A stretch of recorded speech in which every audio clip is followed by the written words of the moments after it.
headlines today, and this comes, of course, after reporting in the New York Times saying that Iran is likely responsible for that cyber attack that affected 30 community water systems in Minnesota.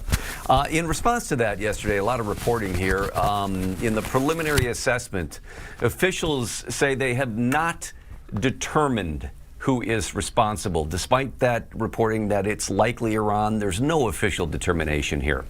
Minnesota IT Services says they are not attributing this activity to a specific threat actor at this time, saying they are not labeling this as an act of Iran. Federal partners are best positioned to assess the incident, they say.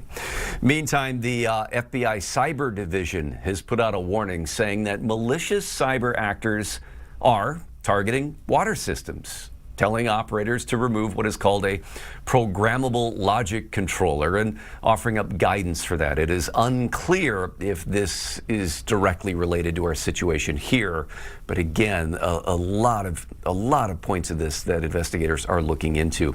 A reminder, though, of what we do know about this situation here, and that's now at least 36 communities targeted. 4 that we've been able to confirm. They've come out and said so. Plymouth, Maple Plain, South St. Paul, Brom. In Plymouth, they say the systems are back to normal. They've restored communication with their facilities. Maple Plain ended local emergency and stabilization of services.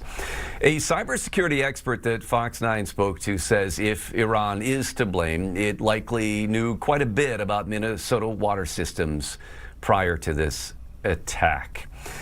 President Trump addressing the cyber attacks during a cabinet meeting today at Camp David as well. So we'll try to bring you more on what he said later on if we can. Oh, we do have that to run now, Ryan? Okay.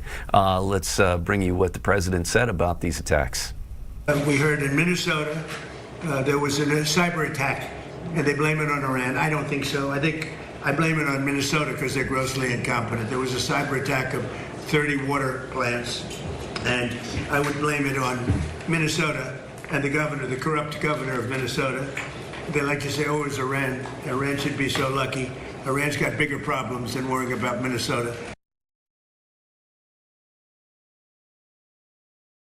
All right, there you go. That's the president speaking about those cyber attacks, blaming Minnesota. Of course, what cybersecurity experts will say is oftentimes whoever's behind it, these actors really put out a wide blanket of attacks to see where they can get through. And in this case, certainly coming through in several dozen here in Minnesota.